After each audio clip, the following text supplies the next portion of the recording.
ഈശോ മിശിഹായ്ക്ക് സ്തുതിയായിരിക്കട്ടെ. ഈശോയിൽ ഏറ്റവും സ്നേഹം നിറഞ്ഞവരെ, നൊയമ്പിൻ്റെ ഏറ്റവും അടുത്ത സമയങ്ങളിലൂടെ, അടുത്ത ദിവസങ്ങളിലൂടെ നമ്മൾ കടന്നു പോവുകയാണ്. പ്രാർത്ഥിച്ചൊരുങ്ങി ഉപവാസമെടുത്ത് ദൈവസന്നിധിയിലേക്ക് ദൈവത്തോടൊപ്പമായിരുന്നു കൊണ്ടുള്ള യാത്രയിലാണ് നമ്മളെല്ലാവരും. അപ്പോൾ ഇന്ന് നമ്മൾ ധ്യാനിക്കുന്ന ഒരു ചെറിയ വിഷയം യേശുവിൻ്റെ ഒരു ചെറിയൊരു മുഖഭാവമാണ്. ദൈവത്തെ അത്രമാത്രം സ്നേഹിച്ച ക്രിസ്തു 33 വർഷത്തോളം തൻ്റെ ജീവിതത്തിലെ 100% നീതി പുലർത്തി ആ ദൈവത്തോട് ചേർന്ന്, പ്രത്യേകിച്ച് തന്നെ പിതാവേ എന്ന് വിളിച്ച് അപ്പ എന്നുള്ള സങ്കല്പത്തോടു കൂടെ ഏറ്റവും അടുത്ത് നിന്ന ഒരു ദൈവസങ്കല്പം, തമ്പുരാൻ അത്രമാത്രം സ്നേഹിച്ച ഒരു പ്രിയപുത്രൻ, ആ ദൈവഹിതത്തിനോട് യെസ് എന്ന് പറഞ്ഞ് മുന്നോട്ട് നീങ്ങിയ ക്രിസ്തു. യോഹന്നാൻ്റെ സുവിശേഷത്തിൽ പറയുന്നുണ്ട്, ഞാനും പിതാവും ഒന്നാണ്. ഈ ഒന്നായിരിക്കുന്ന ആ ദൈവ സാന്നിധ്യം, അതിൽ ഏറ്റവും അടുത്ത് നിൽക്കുന്നത് വിശുദ്ധ കുരിശാണ്. നൊയമ്പിൻ്റെ ഈ കാലഘട്ടത്തിൽ കടന്നു പോകുമ്പോൾ എന്നെ ഏറ്റവും കൂടുതൽ ചിന്തിപ്പിച്ച ഒരു വിഷയം ഈ പിതാവും പുത്രനും തമ്മിലുള്ള സ്നേഹബന്ധമാണ്. 33 വർഷം തൻ്റെ പിതാവിന് വേണ്ടി ജീവിച്ച, 100% നീതി പുലർത്തി ആ പിതാവിനോട് ചേർന്നിരുന്ന ഒരു പ്രിയപുത്രൻ. സമയം കിട്ടുമ്പോഴൊക്കെ മലമുകളിൽ കയറി പിതാവുമായുള്ള ബന്ധത്തിൽ നിൽക്കുന്ന പുത്രൻ. ഞാനും പിതാവും ഒന്നാണ് എന്ന് പറഞ്ഞ യേശു. പ്രിയമുള്ളവരെ, പിതാവും പുത്രനും ഒന്നായിരിക്കുന്ന ഒരു വലിയ മുഹൂർത്തമാണ് വിശുദ്ധ കുരിശ്. ഈ 33 വർഷവും തൻ്റെ സങ്കടങ്ങളും ദുഃഖങ്ങളും വേദനകളും എല്ലാം ഷെയർ ചെയ്തിരുന്ന, പിതാവുമായുള്ള ഗാഢബന്ധം പുലർത്തിയ ക്രിസ്തു. എന്നാൽ വിശുദ്ധ കുരിശിലേക്ക് കടന്നു വരുമ്പോൾ, അവൻ്റെ വേദനകൾ അവൻ്റെ ജീവിതത്തിലേക്ക് കടന്നു വരുമ്പോൾ, അവൻ്റെ ബലഹീനതയിൽ നിന്ന് അവൻ പറയുന്നുണ്ട്, ദൈവമേ, പറ്റുമെങ്കിൽ ഈ പാനപാത്രം എന്നിൽ നിന്ന് മാറ്റിക്കളയണമേ. അത്രയും നിരാശമായ, അല്ലെങ്കിൽ ഏറ്റവും വേദനജനകമായ ആ ഒരു സമയത്ത് ആ പിതാവിനോട് ഈ പ്രിയപുത്രൻ അഭ്യർത്ഥിക്കുകയാണ്, പിതാവെ, കഴിയുമെങ്കിൽ ഈ പാനപാത്രം എന്നിൽ നിന്ന് മാറ്റിക്കളയണമേ.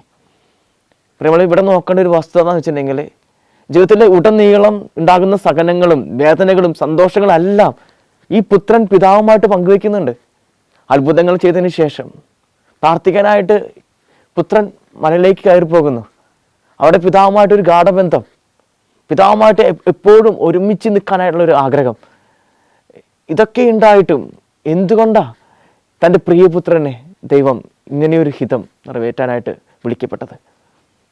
അതുകൊണ്ട് തന്നെ ഈ പിതാവിൻ്റെ ഹിതം നിറവേറ്റാനായുള്ള പരിശ്രമത്തിൽ സ്വാഭാവികമായിട്ട്, മനുഷ്യസഹജമായിട്ട് ക്രിസ്തു ചോദിച്ചു പോവുകയാണ്, പിതാവെ, കഴിയുമെങ്കിൽ ഈ പാനപാത്രം നിന്ന് മാറ്റിക്കളയണമേ.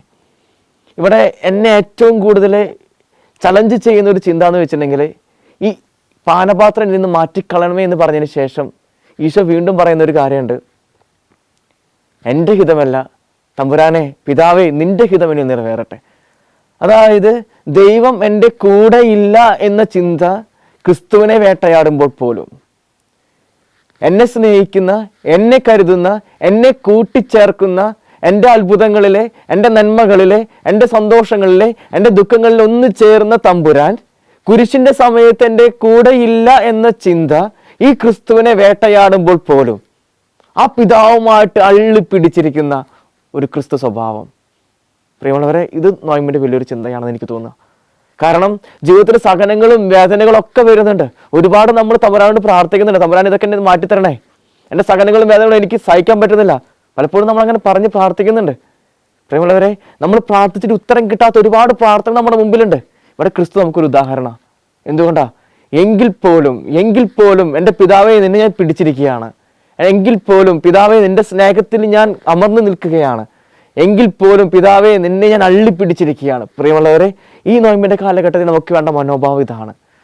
സഹനത്തിൻ്റെ വേളയിലും ദുഃഖത്തിൻ്റെ വേളയിലും പ്രാർത്ഥിച്ചിട്ട് ഉത്തരം കിട്ടാത്ത വേളയിലൊക്കെ ഈ പിതാവുമായിട്ട് ചേർന്ന് നിൽക്കാനായിട്ട് അത് നമുക്ക് ക്രിസ്തു പറഞ്ഞു തരികയാണ്. പലരെയൊക്കെ കാണുമ്പോൾ പലരും പറയാറുണ്ട്, അച്ഛാ, പ്രാർത്ഥിച്ചിട്ട് ഉത്തരം കിട്ടുന്നില്ല, ഞങ്ങളുടെ ജീവിതത്തിന് അർത്ഥം ഫീൽ ചെയ്യുന്നില്ല. പലപ്പോഴും ഞങ്ങൾക്ക് ഒരുപാട് സഹനങ്ങളും വേദനകളുണ്ട്, അച്ഛാ, ഞങ്ങൾക്ക് എന്താ ഉത്തരം കിട്ടാതെ? ദൈവം ഇല്ലേ? ദൈവം ഞങ്ങളെ കാണുന്നില്ലേ? പ്രിയമുള്ളവരെ, കുരിശിൽ ക്രിസ്തു അനുഭവിച്ച ഒരു രംഗം ഇത് തന്നെയാണ്. കാരണം അത്രമാത്രം സ്നേഹിക്കുന്ന ദൈവം അവൻ്റെ കൂടെയുണ്ട്. പക്ഷെ എങ്കിൽ പോലും കൂടെ ഇല്ല എന്നുള്ളൊരു ചിന്ത ഈ ക്രിസ്തുവിനെ വേട്ടയാടുന്നുണ്ട്. എങ്കിൽ പോലും പ്രിയമുള്ളവർ, ഇവിടെ ശ്രദ്ധിക്കേണ്ട കാര്യം, എങ്കിൽ പോലും ആ ദൈവസ്ഥാനത്തെ മുറുകെ പിടിക്കുന്ന ക്രിസ്തു മനോഭാവം നമുക്ക് പ്രാർത്ഥിക്കാം. ഈ നൊയമ്പിൻ്റെ കാലഘട്ടത്തിൽ ക്രിസ്തു മുറുകെ പിടിച്ച ദൈവ സാന്നിധ്യത്തെ, സഹനത്തിൻ്റെ വേളയിലും ദുഃഖത്തിൻ്റെ വേളയിലൊക്കെ ഈ ദൈവ സാന്നിധ്യം മുറുകെ പിടിക്കാനായിട്ട് നമുക്ക് പരിശ്രമിക്കാം. പ്രാർത്ഥനയോടെ പരിത്യാഗത്തോടു കൂടെ നമുക്ക് മുന്നോട്ട് നീങ്ങാം. ദൈവം നമ്മെ സമൃദ്ധമായിട്ട് അനുഗ്രഹിക്കട്ടെ.